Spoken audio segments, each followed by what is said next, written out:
It's a long one, huh? Get ready. Right, those passion readings are coming. We're in Lent. It is a long reading, actually, but it's actually, we have just heard or witnessed, or however you want to say it, the longest conversation, the longest dialogue in the scriptures that Jesus has, that's recorded in the scriptures. So he has the longest dialogue, his longest conversation, with a woman, and a woman who's a Samaritan. This is what we would call a double whammy. Remember that show? No whammy, no whammy, no whammy, right? Stop. This is what we call a double whammy, especially in the first century, right? This woman is going out there alone. That alone can't be a good thing, right? That's not allowed. So stuff you already know is going on, right? So, this is another example of a mechanism in Scripture that we've seen before, which is this Samaritan woman. We know what she is, but we don't have her name. And you might remember, we've talked about this before, it's oftentimes like a device that's used in Scripture, that when like one of the main characters of the story is not named, it's like fill it in with your name or my name, right? It's you, it's me, it's us. Or some part of us, or some element of us that Jesus is trying to speak to. Nameless characters in Scripture tend to be representative of us. So let's kind of consider listening to this conversation of these two people as if we were sitting there, right? Because that's what he's inviting us into. And these Lenten readings invite us to consider, like even zoom out, generally speaking, like what are the wells that we drink from? What are the wells that we draw from? I have friends of mine, very, very close friends of mine, that are from Flint, Michigan. And you might remember a few years ago, Flint, Michigan had that water crisis. And you could not drink the water in homes in Flint, Michigan without boiling it. It smelled.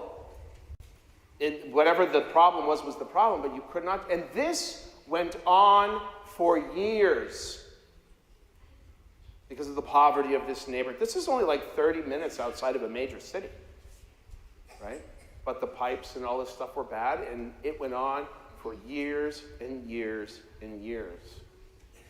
People had to shower in this and try not to take it in, things like that. Imagine living like this. Most of us are in a situation where we kind of take things for granted, like this season itself. This morning at the 9 o'clock Mass, we had our members who are seeking entrance, full communion into the church. And so for them, this is nothing about Lent is rote for them. Nothing about Mass is repetitive or rote for them. This is something that's converting for them. And the seasons change throughout the year for us, not because the stories change. Like we already know what's happened. Christ is alive. But we need to be reminded. We need to not just go through the motions. We need to be able to put ourselves in these stories. Chosen people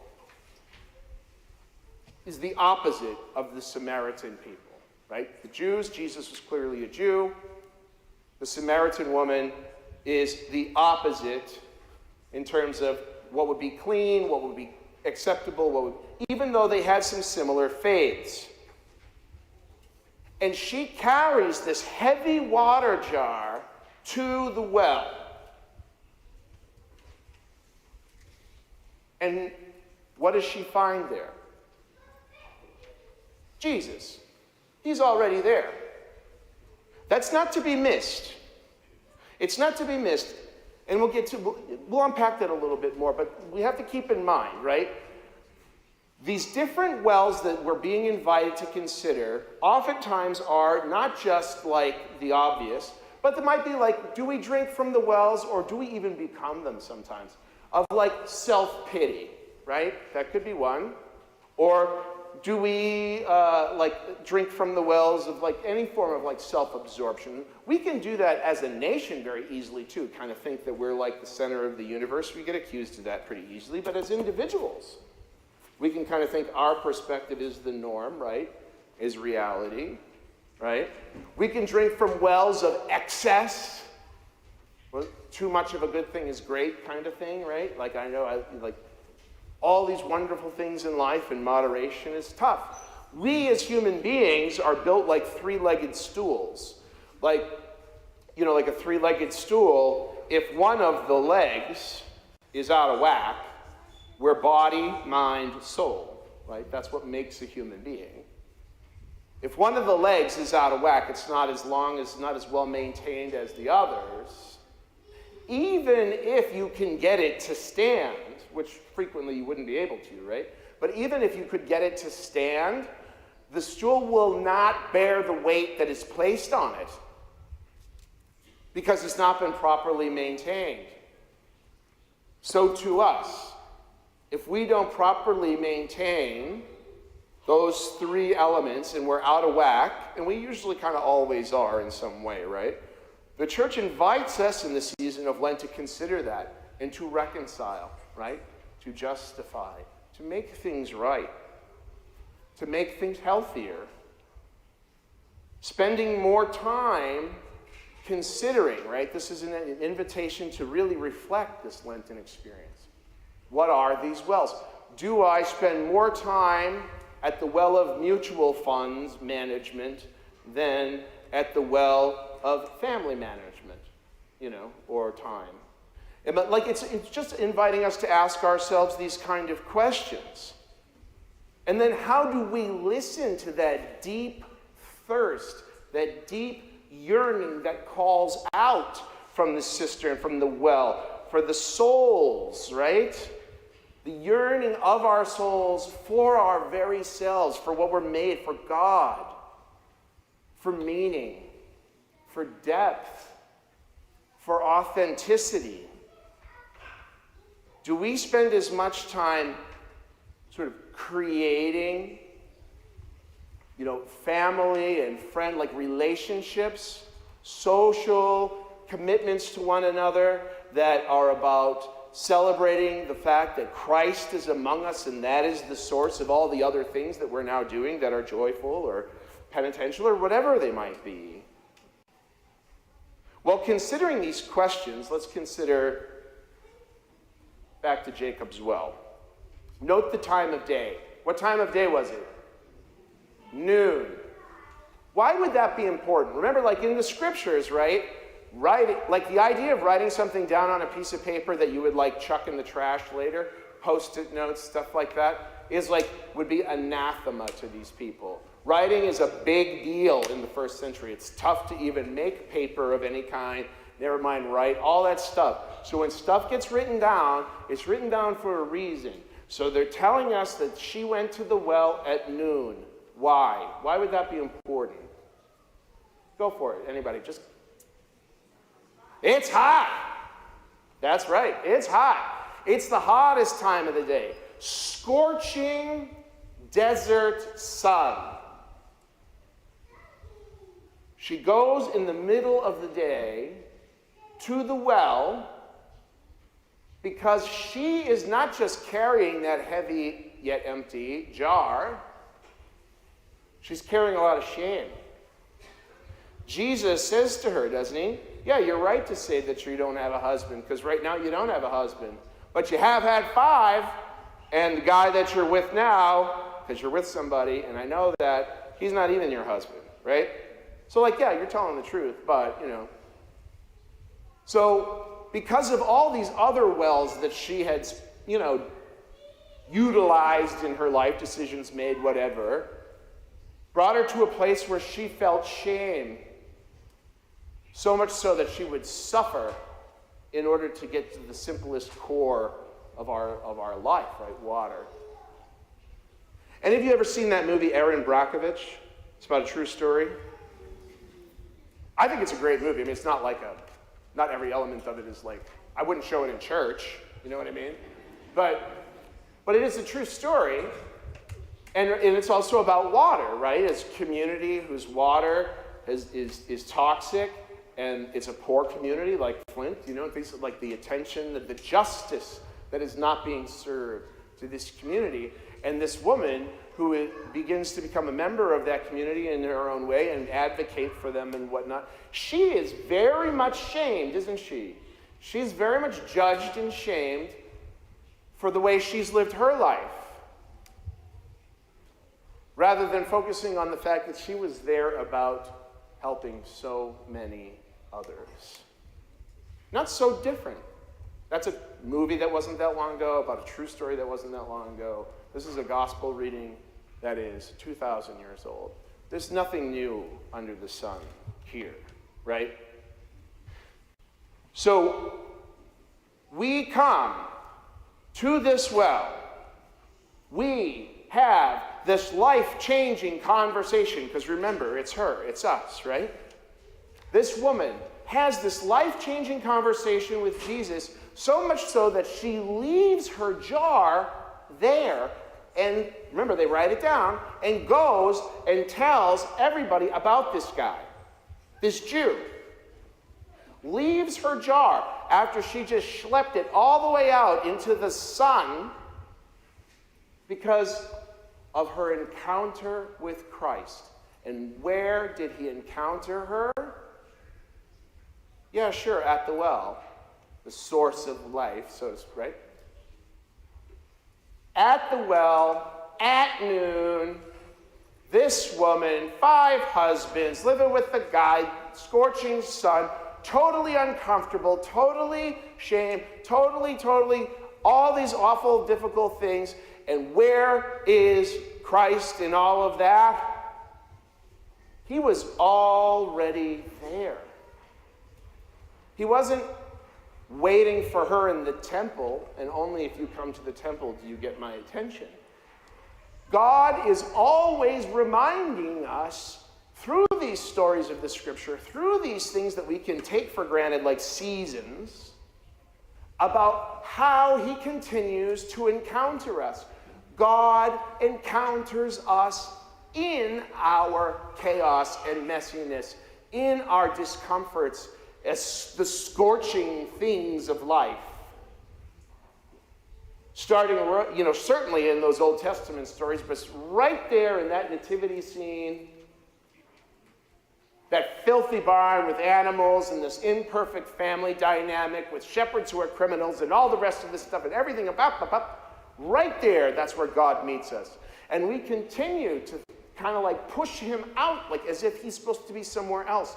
And that this is supposed to be somehow kind of peaceful, and if everything's not just the way I want it to be, it's somehow wrong. And it may not be that it's wrong, it may simply be that that's just the way it is.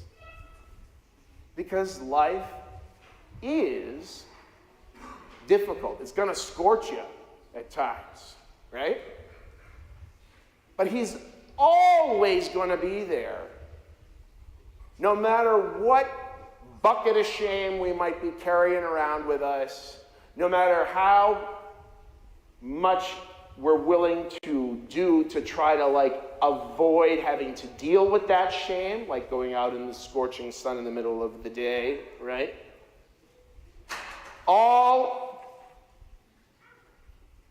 We are thirstier as a people than we could ever imagine, right? Thirstier than we could ever imagine, and yet Jesus' desire to meet us at our wells of our lives is what he continues to remind us of today.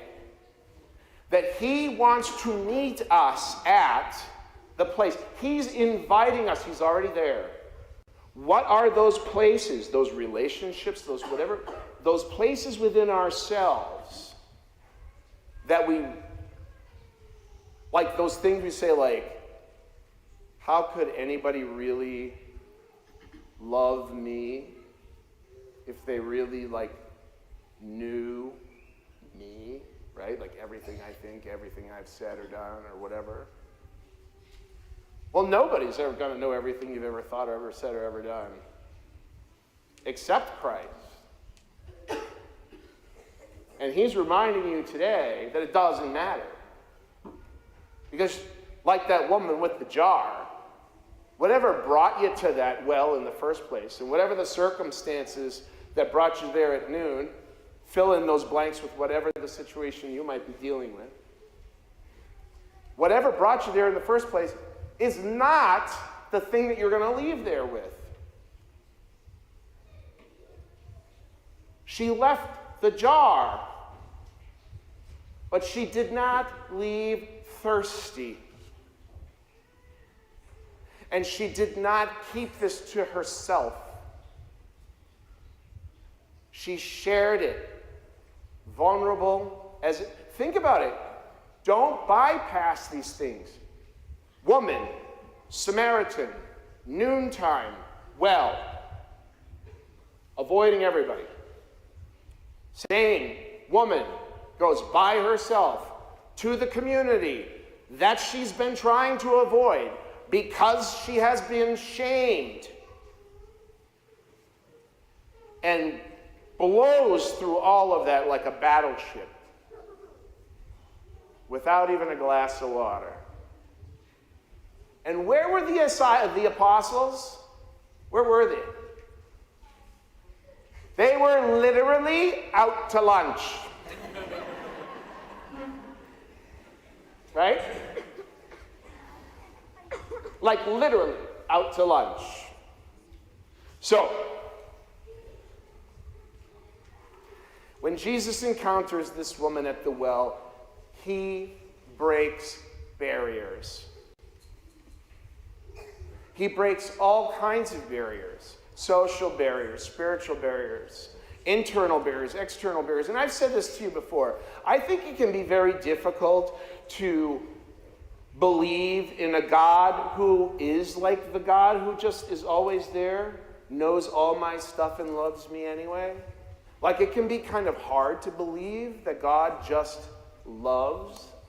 And I think that it can be hard to believe, sometimes anyway, in a God that loves like that precisely because we rarely see that kind of love practiced in one another.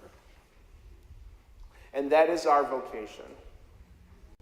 To be the image and the likeness of God, who is love in the world.